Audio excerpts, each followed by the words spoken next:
अस्सलामुअलैकुम, good morning rising Pakistan. आप सभी देखने वालों को खुशामदीद कहते हैं इस दुआ इस उम्मीद के साथ कि आप सभी देखने वालों का आज का दिन और हफ्ता जो शुरू हो चुका है वो बहुत ही अच्छा गुजरे। यकीनन आप सब ने वीकेंड को खूब एंजॉय किया होगा, रेस्ट किया होगा, और कुछ लोग वीकेंड को एंजॉय करते हैं, कहीं घूमने फिरने चले जाते हैं। ज़्यादातर लोग मैंने देखा है कि अपने वीकेंड को एंजॉय करते हैं कि वो रेस्ट करें, सोए। वो कहते हैं नहीं, हमारा वीकेंड यही है कि हमने सोना है। बड़ा ज़रूरी होता है, अगर आपका पूरा वीक जो है वो कुछ मसरूफ़ गुजरा है तो बस छुट्टी वाला दिन क्या है, छुट्टी यही होती है कि एंजॉय करें, रेस्ट करें, खाएँ पिएँ। लेकिन इसका ये हरगिज़ मतलब नहीं कि आने वाले हफ्ते की जो है वो तैयारी ना की जाए, ये प्लान ना किया जाए कि आने वाला हफ्ता किस तरह से आपका गुजरेगा और किस तरह से गुजरना चाहिए। ज़िंदगी में छोटी छोटी सी चीज़ें जो है वो आपको सिखाती हैं जिस तरह से कि क्या चीज़ किस तरह से बेहतर हो सकती है। अगर कुछ बेहतर नहीं हो रहा तो इसका मतलब ये नहीं कि बेहतर नहीं होगा। आप किस तरह से उस चीज़ को बेहतर कर सकते हैं ये अपनी ज़िंदगी में शामिल रखिए, तो यकीन जानिए बहुत से मसाइल हमारे हल हो जाएंगे। राइजिंग पाकिस्तान की टीम भी यही कोशिश करती है कि आपके दिन को बेहतर बनाए और आपके लिए ऐसे सेगमेंट्स लाए जो आपको कुछ ना कुछ सिखा सकें, जो आपकी रूटीन में एक नई चीज़ ऐड कर सकें। क्योंकि जब भी आप कुछ नया स्टार्ट करते हैं या नई चीज़ करते हैं तो आप यकीन जानिए बहुत सी चीज़ें जो है वो अच्छी हो जाती है। मुझे लगता है लाइफ में कुछ एक्साइटमेंट होना ज़रूरी होता है। इसी तरह अगर आज हम बात करें पहले सेगमेंट की यानी किड्स सेगमेंट की, तो आयशा जो हैं वो किड्स सेगमेंट को आज बहुत ही कलरफुल करने जा रही हैं।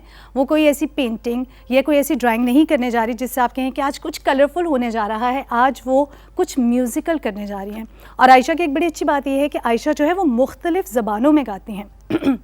जब हम बात करते हैं गाने की या म्यूज़िक की, तो आप यकीन जानिए कि जब आप नए टैलेंट को देखते हैं, बच्चों को देखते हैं, तो बड़ा अच्छा लगता है। तो आज आयशा का जो सेगमेंट है वो बहुत ही कुछ म्यूज़िकल होने वाला है और मैं लुक फॉरवर्ड कर रही हूँ कि आयशा आज जो है अपने सेगमेंट में क्या कलर बिखेरने वाली हैं। इसी के साथ आपको बता दें कि गुड न्यूज़ में तैयबा देंगी हमारा साथ, और तैयबा जो है गुड न्यूज़ में 3 अच्छी खबरों के साथ दिन को अमेजिंग करने जा रही हैं। आपने देखा अक्सर जब लोगों के पास कुछ अच्छी खबर होती है या अच्छी बात होती है तो वो बड़े खुश होते हैं, और हम कहते हैं ये खुशी की कुछ ख़ास वजह, तो वो बताते हैं कि आज हमारे पास एक अच्छी खबर है, एक अच्छी बात है। लेकिन जब हम गुड न्यूज़ सेगमेंट की बात करते हैं तो तैयबा के पास आज 3 अच्छी खबरें हैं, और अच्छी बात यह है कि उनके पास तीनों जो न्यूज़ हैं, गुड न्यूज़ जो हैं, वो पाकिस्तान से हैं। और वो जो है वो मेकअप रूम में कुछ डिस्कस कर रही थी कुछ टूरिज़म के हवाले से। मुझे लगता है कि जब टूरिज़म की बात होती है तो बहुत सी नई चीज़ें जो है वो हमें समझ में आती हैं कि हम किस तरह से चीज़ों को देखें और लेकर चलें। इसी के साथ आपको बता दें ट्रेनर काशिफ जो है वो हमारा साथ देंगे, और हम देख रहे हैं कि कहाँ दिखना है, कहाँ देखना है। ओके, ट्रेनर काशिफ जो है वो हमारा साथ देंगे एक्सरसाइज सेगमेंट में। आज उन्होंने कहा कि चीट डे सिर्फ जो है वो खाने का नहीं होता। हमने कहा ठीक है, खाने का चीट डे नहीं होता। उन्होंने कहा चीट डे होता है जब आप अपनी एक्सरसाइज जो है उसको मिस कर देते हैं। तो इस तरह की कोई चीज़ नहीं होनी चाहिए। हम सबको भी वो समझा रहे होते हैं, और यकीनन आज वो अपने सेगमेंट में आप सबको भी यही बताने जा रहे हैं कि किस तरह से जो है आपने अपनी रूटीन को फॉलो करना है। सो लुक फॉरवर्ड करें। ट्रेनर काशिफ आज पुशअप्स पे बात करेंगे और मसल्स का वर्कआउट जो है वो हमारे साथ शेयर करने जा रहे हैं। इसी के साथ आपको बता दें माहम जमाल जो है हमारे एक्सपर्ट सेगमेंट में हमारा साथ देंगे, और माहम जो है एक्सपर्ट सेगमेंट में आज बहुत इंपॉर्टेंट टॉपिक है जिस पर वो बात करने जा रही हैं। वो टॉपिक है एसिड विक्टिम का। ऐसा टॉपिक जिस पर बात करना इसलिए भी ज़रूरी है कि आप ये जान सकें कि ऐसे कौन से रूल्स हैं, ऐसे कौन से लॉज हैं जिनके बारे में हमें पता होना चाहिए, जिनका नॉलेज होना बहुत ज़रूरी है, और उसके बाद उसके सोशल इम्पैक्ट्स क्या होते हैं अगर जो इस चीज़ का विक्टिम हो चुका होता है। सो लुक फॉरवर्ड कर रहे हैं माहम के आज सेगमेंट के हवाले से। और हमारा मेन सेगमेंट यानी गेस्ट सेगमेंट में आज हमारी मेहमान होंगी आमना रऊफ़ मलिक। उनका सेशन इसलिए भी बहुत लुक फॉरवर्ड किया जा रहा है क्योंकि 15 साल से ज़ायद का वो एक्सपीरियंस रखती हैं एजुकेशन के हवाले से। और अगर ख़ास तौर पर बात की जाए तो अर्ली जो डेवलपमेंट है बच्चों की और अर्ली लर्निंग जो है उस पर वो बात करना चाहती हैं। और एक जो बड़ी इंटरेस्टिंग चीज़ है कि बच्चों की जो परवरिश है जिसमें वालिदैन और टीचर्स बड़ा अहम रोल प्ले करते हैं, उसमें उनकी बड़ी एक महारत है, उस पर बड़ा उनका नॉलेज है। तो उस पर यकीनन आज जो है कि उस सेशन में उनसे बात करेंगे और वो हमसे क्या कहती हैं, कौन सी ऐसी बातें जो उनको लगता है कि लैक करिए हमें जानना चाहिए। अभी हमें बढ़ना है एक छोटी सी ब्रेक के जाने। ब्रेक के बाद जब वापस आएंगे तो आयशा देंगे किड्स सेगमेंट में हमारा साथ। देखते रहिए राइजिंग पाकिस्तान।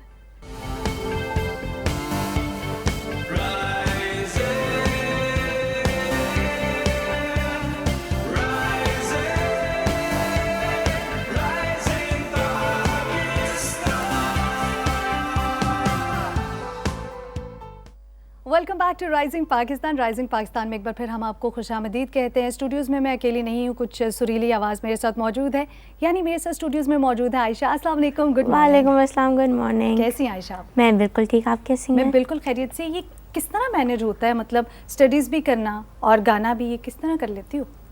जब कोई चीज़ करने की बहुत ज़्यादा डिटर्मिनेशन होती है या एम्बिशन स्ट्रांग होता है तो फिर दोनों चीज़ें मैनेज हो जाती हैं। तो इसका मतलब है फिर कुछ मुश्किल नहीं होता। ये जो मुश्किल होता है सब यहाँ होता है। जब यहाँ से आप स्ट्रांग होते हैं तो कुछ भी मुश्किल नहीं होता। नहीं, कुछ भी मुश्किल नहीं गाने लगता। का शौक हमेशा से ही है, मतलब बचपन से ही है? अभी भी बचपन है लेकिन बचपन से ही है। हाँ, कहा जा सकता है। हमें ने स्टार्ट लोग विरसा से किया था। काफ़ी रैंडम सा स्टार्ट था हमारा। एक दफ़ा मेरी दादो फेसबुक पे वैसे ही स्क्रॉल कर रही थी कि हमने लोग विरसा का एक ऐड देखा, वो बसंत सॉन्ग कंपटीशन का था। तो मैंने और मेरी दादो ने बोला कि क्यों ना हम इस पे पार्ट लें। तो एक्सपेक्टेशंस कभी हाई हो जाती थी, कभी लो हो जाती थी कि हम जीतेंगे, फिर कहते थे नहीं खैर हम पार्ट तो ले रहे हैं ना। तो हमने इसी तरह हम वहाँ गए लोग विरसा में, हम लोगों ने गाना पहले रिकॉर्ड किया घर में ही, और फिर इसी तरीके से हम शॉर्टलिस्ट हो गए और फिर हम सेलेक्ट भी हो गए। आयशा, एक बात बहुत अच्छी लगी मुझे जिस तरह आपने कहा कि कंपटीशन में आपने कहा कि या जीत जाएंगे या हिस्सा बने रहेंगे। सो आई थिंक कंपटीशन में हिस्सा लेना इसलिए इम्पोर्टेंट होता है कि आप उसका पार्ट बन जाते हैं। जीतना या हारना वो सेकेंडरी हो जाता है। जीतना हारना बिल्कुल बात की बात होती है, वो कोई मैटर नहीं करता। सो आज आप क्या सुनाने जा रहे हो हमें? मैं सबसे पहले आपको मिली नगमा सुनाऊंगी, क्योंकि आप मुख्तलिफ ज़बानों में भी गाती हैं, तो कोशिश करेंगे कि वक्त कम है लेकिन तमाम तर चीज़ों को हम जो है वो कवर कर सकें। ठीक है, सो बढ़ते हैं पहले आपके म्यूज़िक के गाने। मैं भी पाकिस्तान हूँ, तू भी पाकिस्तान है, मैं भी पाकिस्तान हूँ, तू भी पाकिस्तान है, तू तो मेरी जान है, तू तो मेरी आन है, तू मेरा ईमान है। मैं भी पाकिस्तान हूँ, तू भी पाकिस्तान है, मैं भी पाकिस्तान हूँ, तू भी पाकिस्तान है। मैं भी पाकिस्तान हूँ, तू भी पाकिस्तान है। आयशा, कैसे ख्याल आया कि मुझे सिर्फ अच्छा एक ज़बान में नहीं गाना, मुख्तलिफ ज़बानों में गाना है? मतलब घर में ऐसा कुछ आपने माहौल देखा? पाकिस्तान की दूसरी लैंग्वेजेस काफ़ी फैसिनेट करती हैं, स्पेशली पश्तो वगैरह, और मेरा वैसे भी काफ़ी टाइम से इंटरेस्ट था। और फिर जब मैं लोग विरसा में गई और मुझे ऐसी अपॉर्चुनिटी मिली तो मैंने कहा कि क्यों ना फिर सारी लैंग्वेजेस में गाया जाए, थोड़ा सा एक लेवल आगे जाके। अच्छा, मतलब उससे पहले तक आप मुख्तलिफ ज़बानों में नहीं गाती नहीं थी? नहीं, उससे पहले मैं सिर्फ उर्दू में गाती थी या कभी कभार इंग्लिश। तो इसका मतलब ये हुआ ना आयशा कि जब आप किसी कंपटीशन का हिस्सा बनते हैं तो उसके बाद कभी कभी आप ख़ुद को एक्सप्लोर करते हैं कि अच्छा ये टैलेंट भी आप में है। जिस तरह आपने कहा कि आपने कंपटीशन में पार्टिसिपेट किया तो उसके बाद जो है आपको ख्याल आया कि आप मुख्तलिफ ज़बानों में आपको गाना चाहिए। तो कौन कौन सी ज़बानों में गाती हैं आप? मैं सारी फोक लैंग्वेजेस जो पाकिस्तान की हैं, पंजाबी, सिंधी, बलोची और पश्तो। तो अभी आप हमें कौन सी ज़बान में कुछ सुनाना? मैं आपको बलोची में सुना दूँ। बलूची में सुनाइए। लडे लाडे लडे गो, लडे लाडे लडे गोल, लडे लाडे लडे गो, लडे लाडे लडे गोल, मिजाजिए लैला, मिजाजिए लैला, लैला ओ लैला ब्यतर बरा सैला, मिजाजिए लैला, लैला ओ लैला ब्यतर बरा सैला, मिजाजिए लैला, मिजाजिए लैला, मिजाजिए लैला। सो आपको आयशा कौन हेल्प करता है कि म्यूज़िक, क्योंकि किसी दूसरी ज़बान को गाना अगर आपको उस तरह से वो ज़बान बोलनी नहीं आती तो घर में फैमिली में पेरेंट्स आपको हेल्प करते हैं या ख़ुद आप गूगल करके यूट्यूब करके सुनते हैं? नहीं, मैंने जो कुछ भी सीखा है वो सब कुछ लोग विरसा से सीखा है। वहाँ पे लोग बहुत सपोर्टिंग होते हैं, बहुत मोटिवेशनल होते हैं। वहाँ पे बहुत बड़े फोक स्टार्स और फोक सिंगर्स जैसे फजल जट और फ्लूट प्लेयर सलमान आदिल, इसके अलावा जो उस वक्त लोग विरसा की डीजी थी डॉक्टर फौजिया सईद, उन्होंने मेरी बहुत हेल्प की।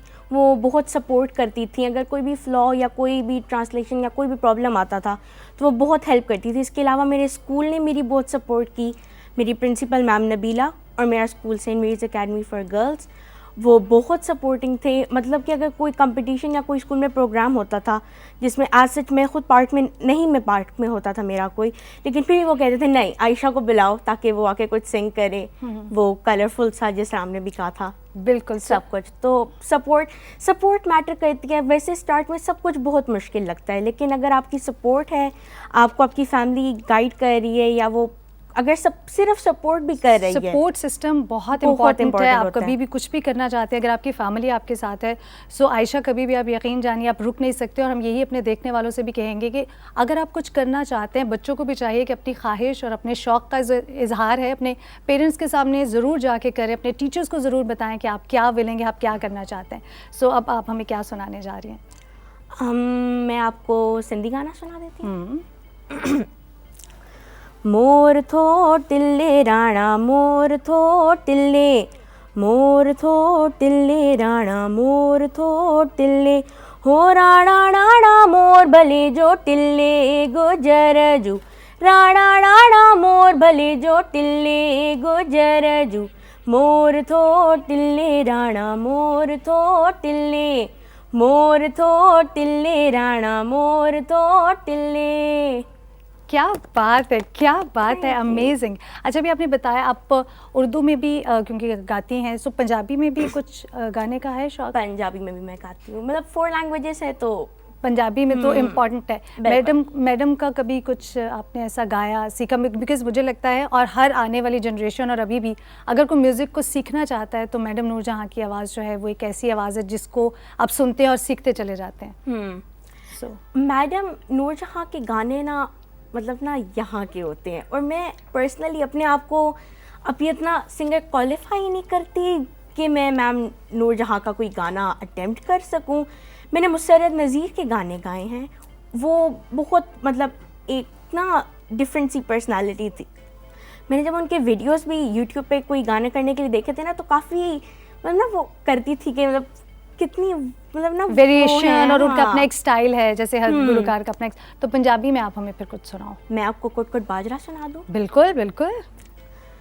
कुट्टे कुट्टे बाजरा में कोठे उत्ते पानिया सॉरी, कुट्टे कुट्टे बाजरा में कोठे उत्ते पानिया, हाईवे माही मेरे आ में कोठे उत्ते पानिया, आण के का उड़ा जाणगे सानू नवा पुआड़ा पा जाणगे, आणगे का उड़ा जाणगे सानू नवा पुआड़ा पा जाणगे, हो सानू नवा पुआड़ा पा जाणगे, कुट कुट बाजरा में कोठे उत्ते पानिया हो। अच्छा, वैसे हर ज़बान का अपना ही एक लुत्फ़ है, खूबसूरती है, और जिस तरह बिकॉज़ पंजाबी में जब आपने गाया तो बहुत अच्छा गाया है। So wish you all the best Ayesha, क्योंकि वक्त बहुत कम है और मैं ये चाहती हूँ कि मैंने इसीलिए कोशिश की कि आपको ज़्यादा जो है मैं आज गाने का मौका दूँ और कम बात करूँ। आज का जो सेगमेंट है वो आपका है। सो जाते हुए आप हमें कुछ मिली नगमा या जो आप कुछ सुनाना चाहो? मैं आपको उर्दू का हम आए हम बहने सुन। बिल्कुल। हम आए हम बहनें हम बेटियां, कौमों की इज्जत हमसे है, कौमों की इज्जत हमसे है, हम आए हम बहनें हम बेटियां, कौमों की इज्जत हमसे है, कौमों की इज्जत हमसे है। Ayesha, thank you so very much and wish you all the best. आप बहुत अच्छा गा रही हैं। Thank you so very much. और आपने इस सेगमेंट को जो है वो आज 4 चांद लगा दी। God bless you, have a great day. Thank you. अभी हमें बढ़ना है एक छोटी सी ब्रेक की जानी। ब्रेक के बाद जब वापस आएंगे तो तैयबा हमारा साथ देंगे 3 अच्छी खबरों के साथ। देख रहे हैं आप राइजिंग पाकिस्तान।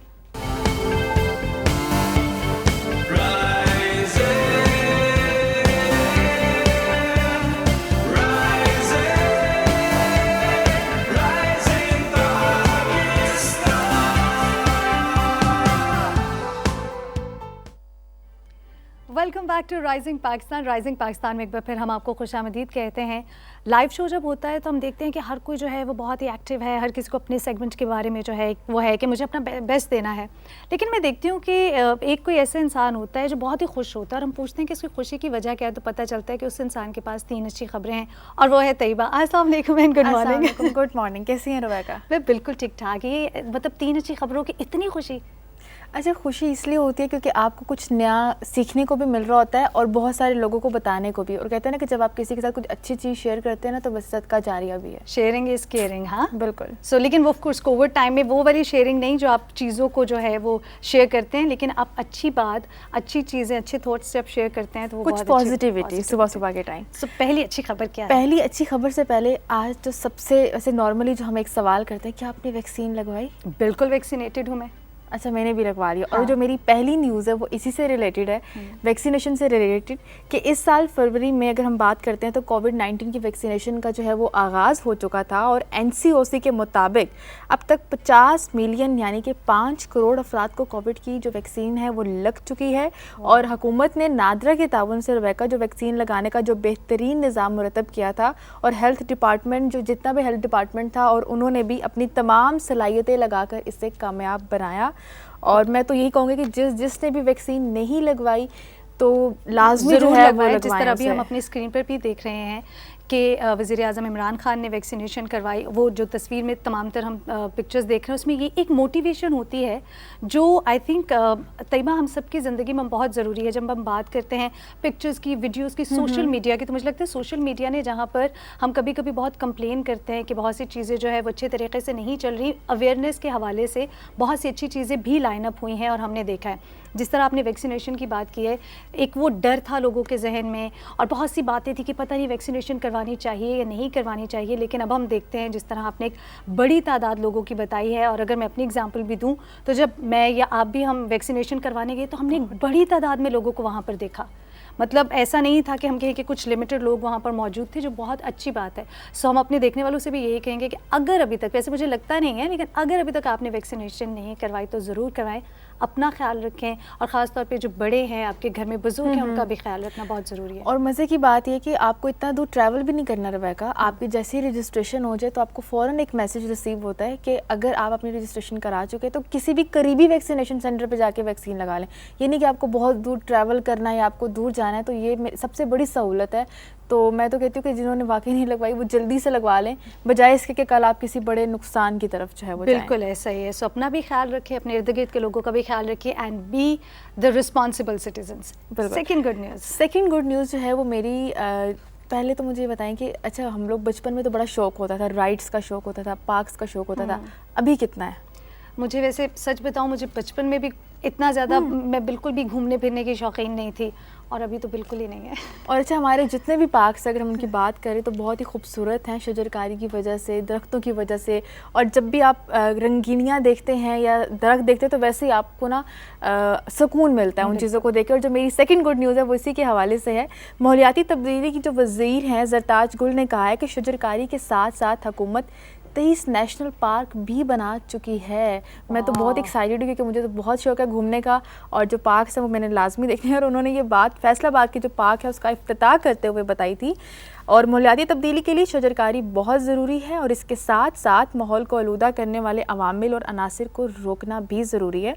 ये नेशनल पार्क माहौल के टेम्परेचर को कम करने के साथ साथ इलाके की खूबसूरती में भी इजाफा करेंगे और हमें भी शजरकारी और माहौल की आलूदगी से बचने के लिए अपना किरदार अदा करना चाहिए। और बहुत ज़रूरी है इस काम में, जब आप शजरकारी की बात करते हैं, जब हम क्लीन एंड ग्रीन पाकिस्तान की बात करते हैं, तो जिस तरह हम अभी पिक्चर्स भी देख रहे थे, तैयबा ग्रीनरी जो है वो आपको एक पॉजिटिविटी आपको देती है। शायद आम लोगों को इस बारे में मालूम नहीं होगा। जो ग्रीन कलर है उसके बारे में कहा जाता है कि वो आपकी आंखों के लिए, लेकिन वो ऐसा सिर्फ ग्रीन कलर देखना नहीं, सब्ज़े को देखना जो है वो आपकी आईसाइट के लिए बहुत अच्छा होता है। सो आप ये देखिए कि जब आपके इर्द गिर्द ग्रीनरी होगी तो आपको कितना अच्छा लगेगा। आपके अंदर हर वक्त एक पॉजिटिविटी जो है वो जनरेट होती है। सो आप कुछ भी करना चाहते हैं तो आपको लगता है कि अभी आप कर सकते हैं। और ख़ास तौर पर जिस तरह से आपने गवर्नमेंट लेवल पे जब इस तरह के इनिशिएटिव लिए जाते हैं, सो यकीनन वो जो है आपको एक खुशी देते हैं और एक मोटिवेशन देते हैं कि अब आपने भी करना है। सो बड़े लेवल पर या छोटे लेवल पर आपने अपना जो किरदार है वो अदा करना है। अच्छा, बहुत से बच्चों ने इसमें रोल प्ले किया। अक्सर अक्सर हम लोगों ने देखा है कि बहुत सारे स्कूल्स इस पे प्रॉपर प्रोग्राम्स कर रहे हैं, वो दरख्त लगा रहे हैं, वो पौधे लगा रहे हैं, और स्पेशली स्कूल्स के अंदर। और ये सबसे बड़ी बात है कि बच्चों में अभी से ही गार्डनिंग का जो है वो आजकल के बच्चों में, जो मैंने देखा है अपने घर में या अपने आसपास के बच्चों में, तो उनको गार्डनिंग का शौक़ वैसे ही बहुत ज़्यादा है, क्योंकि वो सीख भी रहे हैं और वो देख भी रहे हैं। बिल्कुल मैं बढ़ूँ अपनी बिल्कुल थर्ड वाली, जो कि मोस्ट फेवरेट आने वाली है मेरी। घूमने फिरने का शौक़ किसको नहीं होता। और अगर अभी की मैं बात करूँ रुबैका, ईद उल अज़हा के बाद में से आप कहीं गई हैं घूमने के लिए? नहीं गई। मैं गई हूँ। मैंने तो नॉर्दर्न एरियाज़ में नारायण का खान भी विज़िट किया, मैंने नथिया गली भी विज़िट किया। अच्छा, उसमें क्या चीज़ें मुझे पसंद आई, उससे पहले मैं अपनी न्यूज़ बताती हूँ कि न्यूज़ क्या है। केपी की हुकूमत ने, जो उनके इंफॉर्मेशन डिपार्टमेंट है, उन्होंने एक ट्वीट में बताया है कि ईद उल अज़हा की छुट्टियों में 2.7 मिलियन अफराद ने केपी का विजिट किया। 2 मिलियन अफराद ने? 2.7 मिलियन। 2.7 मिलियन अफराद। और इससे हुकूमत को जो है वो 67 बिलियन का रिवेन्यू जो है वो जमा हुआ, जो कि बहुत खुशी की बात है। और नारायण कागान, सवात और गलियात के अजला में सियाहों का बहुत ज़्यादा क्राउड था। अभी ये जो ईद के बाद जितने भी लोग वहाँ पे गए हैं, जो उन्होंने टूर किया, और हुकूमत ने कई इलाकों में कैंपिंग पोर्ट्स की भी फरामी मुमकिन बना दी। और केपी की हुकूमत ने टोल फ्री नंबर भी मुतारिफ़ कराया, जिसके ज़रिए जितने भी हमारे टूरिस्ट हैं उनके लिए बहुत ही बड़ी आसानी है। और ये जिस तरह से नंबर भी है 24/7, ये हेल्पलाइन नंबर जो है वो आपके लिए मौजूद रहेगा 1422 यानी 1422। देखें, जिस तरह से आप अभी बात करी थी ना तैयबा, ये इनिशिएटिव्स होते हैं, जिस तरह हम टूरिज़म की बात कर रहे हैं। सो यकीनन जब आप टूरिज़म या सैर व सियाहत के लिए जाते हैं तो एक एक्साइटमेंट, एक खुशी तो होती है, लेकिन बहुत से ऐसे मसाइल भी हैं जिनका आपको सामना रहता है। लेकिन ये जो ग्रीनरी है और पाकिस्तान की जो खूबसूरती है, जब हम भी देखते हैं तो हमें खुशी होती है, लेकिन इंटरनेशनल लेवल पे भी जब इन चीज़ों को अप्रिशिएट किया जाता है तो बड़ी खुशी होती है, बढ़ जाती है। अच्छा, अभी जो हम बात कर रहे थे ना टूरिज़म की, और जो मैंने बताया कि एक न्यूज़ मैं भी शेयर करती हूँ। मैं जब अभी गलियात वाली साइड पर हमने विज़िट किया, तो वहाँ पर बाकायदा बाइक्स वाले और वो टूर गाइडर जो हैं वो आपके साथ प्रॉपर एक बाइक जाता है और आपको आपकी जगह तक छोड़ के भी आते हैं और वो आपको लेके भी आता है अगर आपको समझ नहीं आ रहा रास्ता, तो वो आपको हेल्प करते हैं। बिल्कुल। Thank you so very much Tayyaba, अच्छा सेगमेंट था, जल्दी गुजर गया। अच्छा, ये न्यूज़ ऐसे से शेयर होती है, ऐसे शेयर होती है। Thank you so very much, have a great day. अभी हमें बढ़ना है एक छोटे से ब्रेक की जानिब। ब्रेक के बाद जब वापस आएंगे, ट्रेनर काशिफ देंगे हमारा साथ एक्सरसाइज सेगमेंट में कुछ मसल्स और पुशअप के हवाले से आज कुछ एक्सरसाइज में वो गाइड करने जा रहे हैं। देखते रहिए राइजिंग पाकिस्तान।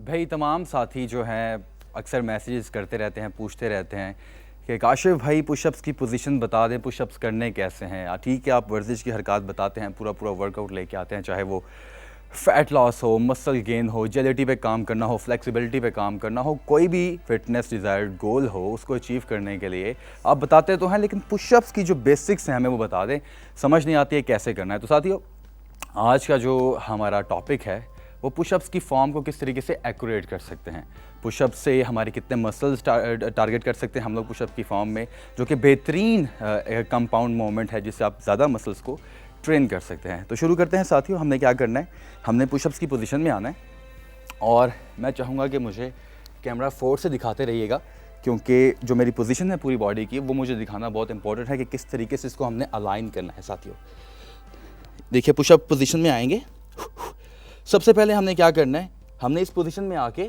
अपने इंटायर बॉडी को अलाइन करना है।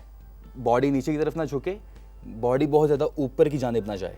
हमने क्या करना है, सबसे पहले हमने बॉडी को अलाइन किया एंड देन ये जो हमारा कमर का दरमियाना हिस्सा से लेके टांगों तक हमने क्या करना है, अपने कोर को टाइट करना और स्क्वीज़ करना है मसल्स को। ठीक है, अपने ग्लूट्स को स्क्वीज़ करना है। नाउ अब हमने क्या करना है साथियों, हमारी जो हाथों की प्लेसमेंट है, शोल्डर विड्थ वाइड भी हो सकती है, यहाँ से क्लोज भी हो सकती है, कोई मसला नहीं है। ठीक है साथियों, क्लोज भी वाइड भी, ज़्यादा वाइड जाएंगे तब भी शोल्डर जो इन्वॉल्व होंगे, चेस्ट का मसल इन्वॉल्व होगा, वो आपका पुशअप्स की फॉर्म एक्यूरेट होगी, लेकिन डिफरेंट मसल्स जो हैं वो टारगेट होंगे। अगेन आपकी ग्रिप कोई भी है, आपके पुशअप्स की जो फॉर्म है वो इन्वॉल्व हो रही है, लेकिन इसमें सेकंड जो चीज़ है, फर्स्ट मैंने बता दी आपको, आपका कमर का हिस्सा जो है बिल्कुल ग्लूट्स को स्क्वीज़ करना है, टाइट करना है। देखिए, लूज़ नहीं करना, स्क्वीज़ टाइट। ठीक है, इसके बाद आपने क्या करना है साथियों, हाथों की पोजीशनिंग आ जाती है दूसरी। बॉडी पोजीशनिंग के बाद हाथों की पोजीशनिंग। हाथों की पोजीशनिंग क्या है कि आपके जो कंधा है, कंधा शोल्डर, इसके जो आपके पंजे हैं हाथों के, इसके इक्वल होना चाहिए। वर्टिकल लाइन इस तरीके से, देखिए मेरे हाथ जो हैं इसके इक्वल। अब अगर मैं पीछे की जानिब जाऊंगा तो ये एंगुलर हो जाएगा, ये एक्यूरेट फॉर्म नहीं है, ऐसे नहीं जाना। या अगर मैं बहुत ज़्यादा ऐसे हो जाऊंगा तो मेरे ट्राइसेप पे फोकस हो जाएगा, ये देखिए इस तरीके से। अब हमें क्या करना है, बहुत ज़्यादा पीछे नहीं, बहुत ज़्यादा आगे नहीं, हमने शोल्डर की, हाथों की पोजीशनिंग शोल्डर के इक्वल रखना है। ये हमारी सेकंड फॉर्म हो गई, ठीक है साथियों। अब हमने क्या करना है, तीसरी चीज़ जो बहुत इंपॉर्टेंट है साथियों, पहली कमर का हिस्सा, दूसरी हाथों की पोजीशनिंग शोल्डर के इक्वल, तीसरी जो चीज़ है हमारी रेंज ऑफ मोशन है। Range of motion it's not about quantity, अंग्रेजी में कहते हैं इट्स अबाउट क्वालिटी। यानी कि आपने ज़्यादा फोकस ये नहीं करना कि मैं ज़्यादा पुशअप्स कर लूँ, आप फोकस कीजिए कि मैं प्रॉपर तरीके से पुशअप्स कर लूँ। प्रॉपर तरीके से पुशअप्स करेंगे तो आपको डिफ़िकल्टी होगी, मुश्किल होगी, कठिन होगा, लेकिन प्रॉपर मसल्स जो हैं वो रिक्रूट होंगे with the passage of time, day by day, दिन ब दिन स्ट्रेंथ आती जाएगी। तो हमारी तीसरी क्या है, तीसरी फॉर्म है हमारी बॉडी पोजिशनिंग, हैंड पोजिशनिंग। और तीसरी क्या है, अब स्मॉल रेंज ऑफ मोशन की जो मैं बात कर रहा था वो ये है कि यहाँ पे रहते हुए ये करते रहना, ऐसे नहीं करना आपने। थर्ड पोजीशन हमारी है स्ट्रेट, फर्स्ट बैक की, सेकंड हाथों की, थर्ड जो है full range of motion, take your time. पूरा नीचे जाइए और पूरा ऊपर आइए, पूरा नीचे जाइए और पूरा ऊपर आइए। इसके बाद इसमें एक और इम्पॉर्टेंट चीज़ है, वो क्या है दोस्तों, कि हमारी जो हाथों की पोजीशन है शोल्डर के साथ, ठीक है, अब हमने हाथों की पोजीशन को, जो एल्बो है, एल्बो हमारी क्लोज रहेगी, जितना रिब केज पसलियों के करीब रहेगी उतनी आपकी बेहतरीन फॉर्म होगी। लेकिन जितनी आपकी बाजू खुलेगी गलत हो जाएगा, शोल्डर रोटेटर कफ डैमेज होने का ख़तरा है, इंजरी का एहतमाल हो सकता है। किस तरीके से, मिसाल के तौर पे जो गलती मोस्टली होती है हाथों की पोजीशन की वो क्या है, देखिएगा। अब जिस चीज़ की मैंने बात की कि आपके हाथों की पोजीशन ऐसे है अगर, तो ये बहुत ज़्यादा ख़तरनाक है, इससे इंजरी हो सकती है। मैं कर पा रहा हूँ क्योंकि मैं ऑलरेडी, मेरा फिटनेस लेवल ये है, लेकिन इसकी जो एक्चुअल फॉर्म है, क्या करना है साथियों, यहाँ नहीं हाथों की position, bring your arms under your probably chest या कोर के करीब, अंदर ले आएंगे बाजू को, ठीक है, आउटवर्ड नहीं इनवर्ड। अब देखिए नाइस एंड कंट्रोल, पूरा नीचे जाएंगे, कंट्रोल कंट्रोल, अलाइन रखना है बॉडी को। अब सांस लेने की जो टेक्निक है वो भी बहुत इसमें ख़ास है। जब हम नीचे जाएंगे, मसल्स को एंगेज किया, squeeze, breathe in, breathe out, core nice and tight, पूरा नीचे जाएंगे, control and all the way up. इसके बाद साथियों हमारी जो चौथी पोजीशन है, जो सबसे इम्पॉर्टेंट है, वो क्या है, शोल्डर ब्लेड्स, हमारी कमर का ऊपर वाला हिस्सा साथियों। इसको शोल्डर ब्लेड्स को हमने पिंच करना होता है, जैसे आर्म्स पिंच करते हैं शोल्डर ब्लेड, इस तरीके से हमने पिंच करना है जब हम नीचे जाएंगे। लेकिन जब हम ऊपर आएंगे तो हमने इसको एक्सटेंड करना है, नीचे जाएंगे, शोल्डर ब्लेड्स, आपकी जो बोन है स्ट्रक्चर, इसको जुड़ना चाहिए। तो देखा हमने साथियों, हम क्या रिक्रूट कर रहे हैं, हम अपने चेस्ट के मसल्स को रिक्रूट कर रहे हैं, हम अपने शोल्डर्स को रिक्रूट कर रहे हैं, हम अपने कोर को रिक्रूट कर रहे हैं, हम अपने ग्लूट्स को, लेग्स को रिक्रूट कर रहे हैं। तो बहुत सारे मसल्स जो हैं हम इन्वॉल्व कर रहे हैं, ना कि सिर्फ चेस्ट पे फोकस है। तो पुशअप्स का मतलब ये है कि पुशअप्स करते रहना, इसलिए बहुत सारे मसल्स इन्वॉल्व हैं। अगर आप डेली बेसिस पे पुशअप्स भी करते हैं, अक्सर अपने लोगों को देखा होगा कि वार्म अप के लिए पुशअप्स यूज़ करते हैं, ये वाली वर्जिश की हरकतों इस्तेमाल करते हैं, जिससे आपके मेजॉरिटी मसल्स जो हैं वार्म अप होते हैं। चौथी पोजीशन हमारी शोल्डर ब्लेड की। जब हम नीचे जाएंगे, अगेन रिपीट करते हैं, first step, core nice and tight, glutes को इंगेज रखना है, स्क्वीज करना है, बैक स्ट्रेट, हाथों की पोजीशन ये, full range of motion and backup. चौथी पोजीशन हमारी क्या है, शोल्डर ब्लेड की। जब मैं नीचे जाऊंगा तो मेरी जो हड्डी है कंधों की, शोल्डर ब्लेड जिसको कहते हैं साथियों, वो स्क्वीज करना है, कॉन्ट्रैक्शन करना है। अब जब ऊपर आएंगे तो एक्सटेंड करना है आपने, ठीक है साथियों, फुल रेंज में। अब आप देखिएगा, मेरी कमर सीधी है, मैं नीचे जा रहा हूँ, सांस रोक रहा हूँ, ऊपर आ रहा हूँ, सांस छोड़ रहा हूँ, कोर एंगेज की हुई है, ग्लूट्स को एंगेज किया हुआ है, कोहनी जो है मेरी पसलियों के करीब है, एहतियात के साथ। अब आप नोट कीजिएगा कि वैसे जो आप पुशअप्स करते थे उसकी क्वांटिटी क्या थी डेली बेसिस पे साथियों, उसकी क्वांटिटी थी कि आप शायद 15 रेपिटेशंस कर सकते थे, 12 रेपिटेशंस कर सकते थे। लेकिन ये जो 4 एक्चुअल फॉर्म्स हैं, इनको करने के बाद आपको अंदाज़ा होगा कि नहीं, एक्चुअल फॉर्म करने के बाद आपकी रेपिटेशंस में कमी आ गई है। शायद आप 4-5 रेपिटेशंस कम हो जाएंगे, लेकिन प्रॉपर आपकी जो रेंज ऑफ मोशन है वो बढ़ चुकी है, जिसकी वजह से आप सारे मसल्स को रिक्रूट कर पा रहे हैं। ये एक्चुअल फॉर्म है और दिन ब दिन आप इसमें इजाफा करते चले जाएंगे। आखिर में वर्जिश की 2 हरकत बताता हूँ मैं आपको, जो कि बहुत इंपॉर्टेंट है, क्योंकि हम पेट को साथ साथ ट्रेन करते हैं। जैसा कि मैं गाहे आपको बताता हूँ, कोई भी वर्कआउट हो उसके आखिर में पेट को ज़रूर ट्रेन कीजिए। साथियों, हमें डंबल का पेयर चाहिए। इसको ग्रैब करेंगे पाँव में, पकड़ने के बाद इसको यहाँ से पकड़ेंगे, बॉडी को एक्सटेंड किया, नाइस एंड कंट्रोल। अगर आपको दुश्वारी हो रही है, वेट को ड्रॉप कीजिए, एक्सटेंड कीजिए बॉडी को, एंड स्मॉल रेंज ऊपर आइए, मसल्स को कॉन्ट्रैक्शन कीजिए, माइंड बॉडी कनेक्शन कीजिए।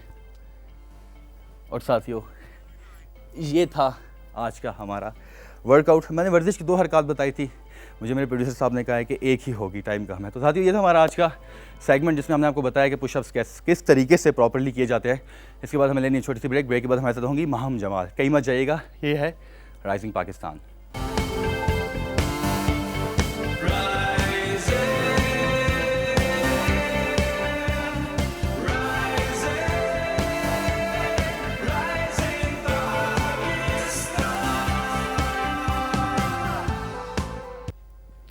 Welcome back to rising Pakistan. Rising Pakistan में हम आपको एक बार फिर खुशामदीद कहते हैं। और आज जो है स्टूडियोज़ में एक्सपर्ट सेगमेंट में माहम हमारा साथ दे रही हैं, और माहम जिस टॉपिक पे बात करने जा रही हैं वो बहुत इंपॉर्टेंट टॉपिक है। अस्सलाम वालेकुम माहम, गुड मॉर्निंग। अस्सलाम वालेकुम, क्या हाल चाल है आपके? बिल्कुल ठीक ठाक। माहम, जब हम बात करते हैं एसिड की, एसिड विक्टिम की और उसके सोशल इम्पैक्ट्स की, तो मुझे लगता है सबसे पहला जो सवाल जहन में आता है कि ये किस तरह से होता है और इसके क्या लॉज हैं। बिल्कुल, एक तो बहुत प्रेसिंग इशू है सोसाइटी का। सबसे पहले थोड़ा सा इस पे भी नज़र डालते हैं कि इसकी वजूहात क्या हैं, किन किन वजूहात की वजह से। और बहुत ज़्यादा एक जो वजह सामने आती है जब इसके ऊपर रिपोर्ट्स तैयार होती हैं कि अगर किसी लड़की ने शादी के लिए मना कर दिया है, अगर वैसे कोई प्रॉब्लम आ गया है कि लड़के ने उसको कहा कि मेरे साथ बाहर जाओ, या किसी भी सूरत में जहाँ पे हम कहते हैं कि ईगो हर्ट हो गई, वो गया मार्केट और जाके कोई ऐसी एसिड नुमा चीज़ उठा लाया और उसको फेंक दिया।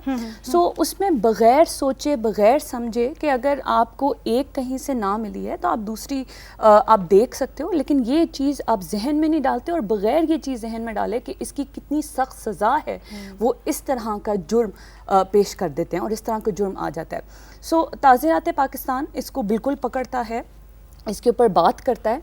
पहले ज़रा इस पे नज़र डाल लेते हैं कि एसिड क्या क्या हो सकता है। कि सिर्फ एक जाके मैंने कहा दुकान से कि मुझे एसिड दे दो, क्या वो एसिड है, या कुछ और भी सब्सटेंसेस जिसको हम कहते हैं कि वो भी एसिड की डेफिनेशन में फॉल करते हैं। ठीक है, जिस तरह आप कह रही हैं कि डेफिनेशन में फॉल करते हैं माहम, लेकिन इसके जिस तरह आप लॉस पे बात कर रही हैं, ऑफ कोर्स इस पे बहुत से ऐसे सवाल हैं कि ऐसा क्यों होता है, उसकी रोकथाम किस तरह से मुमकिन है, आम लोगों को ये शाउर कैसे दिया जाए कि ये चीज़ें नहीं होनी चाहिए। तो आप लॉ के हवाले से कुछ जो है बताइए कि किस तरह से इस पे काम हो रहा है। सबसे पहले तो लोगों को इसके बारे में पता होना बहुत ज़रूरी है कि इसका लॉ बहुत सख्त है।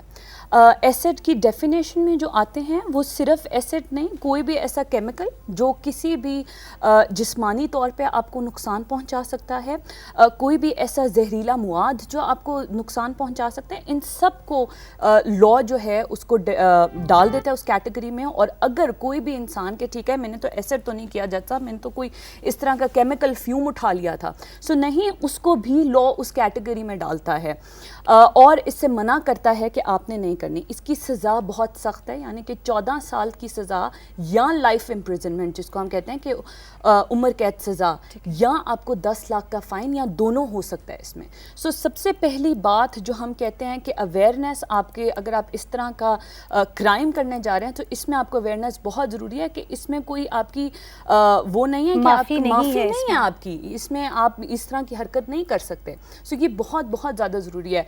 और इसके अलावा जो सोशल इम्पैक्ट उस फैमिली पे और जो विक्टिम पे गुजरता है वो तो हम सोच भी नहीं सकते कि किस हद तक हो जाता है। बिल्कुल बाहम, क्योंकि एक ऐसा अमल हो जाना किसी की ज़िंदगी में और उसके बाद पूरी उम्र के लिए शायद आप अपने आप को फिज़िकली ओवरकम कर पाते हैं, अगर कोई सर्जरी से प्रोसीजर्स के बाद आप हेल्दी फील करते हैं, लेकिन वो जो साइकोलॉजिकली जिस ट्रॉमा से एक शख्स गुजरता है, जिसके साथ ये सब होता है, ये बहुत ही तकलीफ दे है। वहाँ मेरा एक सवाल है कि क्या हम जब एसिड की बात करते हैं और आपने बताया कि डिफरेंट जो एलिमेंट्स है वो भी एसिड जो है उसके कैटेगरी में आते हैं, सिर्फ एसिड का फेंकना ही नहीं। सो क्या एसिड जो है वो पाकिस्तान में बैन है? बिल्कुल बिल्कुल, ये बहुत इंपॉर्टेंट सवाल है कि एसिड जो है आपके जो लॉ है उसने बैन किया हुआ है।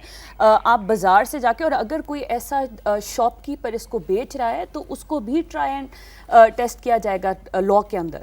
तो आप ये नहीं है कि रेडिकली अवेलेबल नहीं आप कर सकते। और अगर किसी ऐसे एरियाज़ में कहीं गांव के किसी एरिया में या इस जगह आपकी इस तरह का एसिड बिक रहा हो तो आप उसको रिपोर्ट करें कि ये बंदा एसिड बेच रहा है, क्योंकि ये जुर्म है ये भी।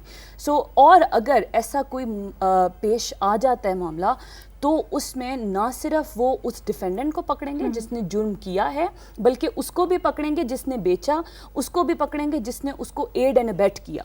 और उन सब पे आपकी पनिशमेंट्स इक्वली अप्लाई होंगी।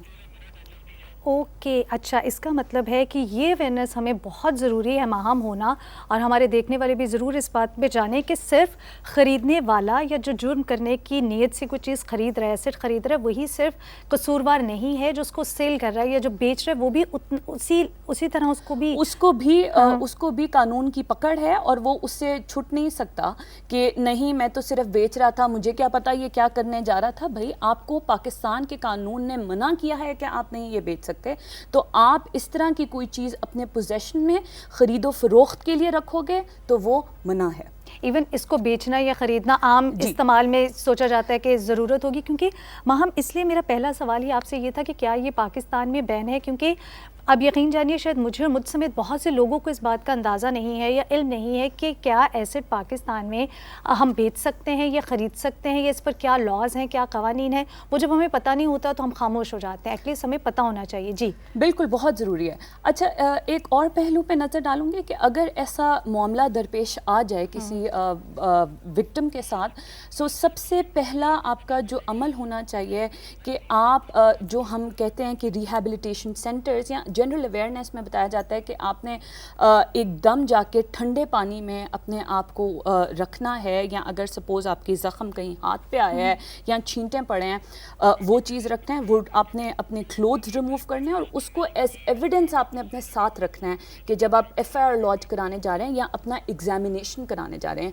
फौरी तौर पे आपको हॉस्पिटल पहुंचना है, बर्न्स यूनिट जो भी आपका करीबी अस्पताल है उधर पहुंचें और जाके अपना मुआयना कराएं, जिसको मेडिको लीगल एक्सपर्ट्स जिसको उनसे कराएं, और अपना इलाज फ़ौरन, क्योंकि जितना जल्दी आप पहुंचेंगे उतना ही उसमें कमी आ सकती है आपके ज़ख्मों में। मैम, ऐसा भी होता है कभी कभी, क्योंकि इस पे बहुत सी ऐसी बातें हैं या ऐसी कहानियाँ हम देखते हैं कि शायद उसके बाद इंसान के जहन में आता है कि किस तरह से एक इंसान सर्वाइव करता है। जिस तरह खुदा न खास्ता अगर कोई लड़की जो है या खातून जो है वो एसिड विक्टिम है, तो अगर वो अनमैरिड है तो किस तरह से उसकी फैमिली या उसके बाद उसकी शादी का ना होना, ऐसे मसाइल लोग आते हैं, लोग जज करते हैं, तो वो इस तरह के केसेस भी आपने ज़रूर देखे होंगे। बिल्कुल देखे हैं, और बहुत अफसोसनाक वाक़यात हैं, और इसमें जो गवर्नमेंट है और इवन आपकी प्राइवेट ऑर्गेनाइजेशन इसके ऊपर बहुत हद तक काम कर रहे हैं। जिस तरह मुसर्रत मिसबा साहिबा बहुत ज़्यादा काम कर रही हैं इस पर कि उनके रिहैबिलिटेशन सेंटर्स होते हैं,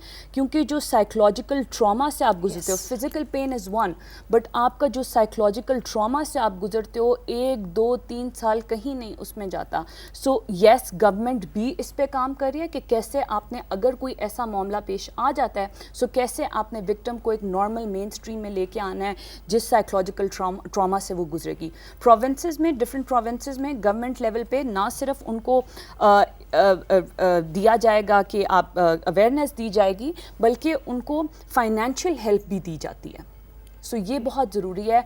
और फिर आपका एस्पेक्ट कि आगे जाके अगर बहुत सारी लड़कियां कि अब हमारी आगे लाइफ का क्या होएगा, सो उसमें ये बहुत हद तक उनका चैलेंजेस भी होते हैं, क्योंकि लोग आपको जज करने लगते हैं कि एक तो वो खातून जो है वो ऑलरेडी विक्टिम है, एसिड विक्टिम है, और उसके बाद उसको जज करना, और वो जो जिस तरह आपने लव्स डिप्रेशन यूज़ किया, वहाँ मैं इस हवाले से डेफिनेटली हम बहुत बात कर सकते हैं, लेकिन वो जो एक ट्रॉमा है, वो जो डिप्रेशन है, वो लेवल जो है वो आपकी ज़िंदगी में, मुझे लगता है आप अपनी ज़िंदगी के कितने बरस पीछे चले जाते हैं और फिर उसको ओवरकम करना ओवर द ईयर बहुत मुश्किल हो जाता है। लेकिन आई थिंक इसमें आपने कोई ऐसा कोई वाकया या ऐसी कोई आपके पास बात जो आप हमारे देखने वालों को, व्यूवर्स को बता सके कि फैमिली जब सपोर्टिव होती है तो ऑफ कोर्स जो विक्टिम है वो अपनी ज़िंदगी में उस दर्द को, उस तकलीफ को तो ओवरकम नहीं कर सकता, लेकिन उसकी फैमिली का साथ होना किस हद तक उसको जो है वो आगे बढ़ने में मददगार साबित होता है। ये बहुत इंपॉर्टेंट पहलू है कि अगर फैमिली सपोर्टिव, क्योंकि ऑलरेडी विक्टिम इस पेन से गुजर रहा होता है, इस ट्रॉमा से गुजर रहा होता है,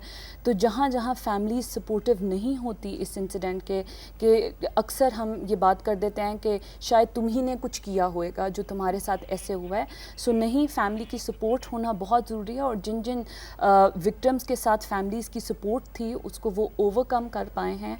ऑब्वियसली आपकी डिफरेंट ऑर्गेनाइजेशंस की मदद से, डिफरेंट आपके मेंटल हेल्थ एक्सपर्ट्स की मदद से, लेकिन येस बहुत ज़्यादा फैमिलीज़ भी इससे पीछे हट जाती हैं कि अब ये तो हो गया है, अब इसी का कसूर था, या अब इसका आगे हम क्या करेंगे। सो ये बहुत तकलीफ़देह बात है, लेकिन ये रिक्वेस्ट है मेरी सारी फैमिलीज़ से कि खुदा न ख्वास्ता अगर ऐसा मामला दरपेश आ जाता है, सो आपने उस विक्टिम को, क्योंकि हम ये सोच भी नहीं सकते वो किससे गुजर है, तो उसके साथ फुल सपोर्ट में हमें खड़े होना है। क्योंकि माहम ये जो विक्टिम ब्लेमिंग है, मुझे लगता है कि अगर हम बात कर रहे हैं एसिड विक्टिम्स के हवाले से या ओवरऑल, ये ब्लेमिंग जो है ये बहुत ही तकलीफ़देह है। कुछ नहीं भी किया तो आप सारी उम्र ये सोचते हैं कि शायद आप ही हैं जो कसूरवार हैं और आप ही ने ये जुर्म जो है आप ही की वजह से हुआ है। तो ऐसा नहीं होना चाहिए। फैमिली और सोसाइटी, जिस तरह हम उसके इम्पैक्ट जो सोसाइटी पे किस तरह से आते हैं, आई थिंक सोसाइटी बड़ा अहम किरदार अदा कर सकती है किसी एक को ओवरकम करवाने से, इस सोच से। बिल्कुल, ये बिल्कुल सही बात है कि उनको इस तरह पेश ही ना उनसे आए, उनको इस तरह दिखाएं ना कि उनके साथ कुछ, क्योंकि ऑलरेडी मैंने कहा वो इतने ट्रॉमा से गुजरे होते हैं, उनको बिल्कुल मेन स्ट्रीम में लेके आएँ। उनको वो अपने आप को, वो कुछ केसेस ऐसे भी हैं कि वो इतनी कंफर्टेबल नहीं थी कि आके एफआईआर अपनी दर्ज कराएं। सो उनके बिहाफ पे कानून यहाँ तक कहता है कि आपके बिहाफ पे आके कोई एफआईआर दर्ज करा सके, तो वो बिल्कुल अपने आप को हाइड कर लेते हैं। वो अपनी कभी अगर आपके फेस के ऊपर कुछ ऐसा हुआ है, सो उन सर्कमस्टांसिस में आपकी फैमिली, आपकी सोसाइटी बहुत इंपॉर्टेंट रोल प्ले करती है, और उनको इस नज़र से नहीं देखना, उनको मेन स्ट्रीम में, क्योंकि ये ऐसा वाक़या अगर पेश आ गया, सो इसका ये मतलब नहीं है कि ज़िंदगी ख़त्म हो गई है। आपने आगे चलना है, आपने फ़ाइट करना है, और अपने मुजरिम को आपने कानून की जद में लेके आना है। Thank you so very much Maham. Of course ये बहुत ज़रूरी टॉपिक था जिस पर बात करना ज़रूरी था, लेकिन ऑफ कोर्स वक्त की कैद में हम सब जो है वो महदूद हो जाते हैं। बहुत शुक्रिया, have a great day. Thank you so much. अभी हमें बढ़ना है छोटी सी ब्रेक के जाने। ब्रेक के बाद जब वापस आएंगे तो आसिक हमारी मुलाकात करवाएंगे हमारी मेहमान आमना रऊफ मलिक से। देखते रहिए राइजिंग पाकिस्तान।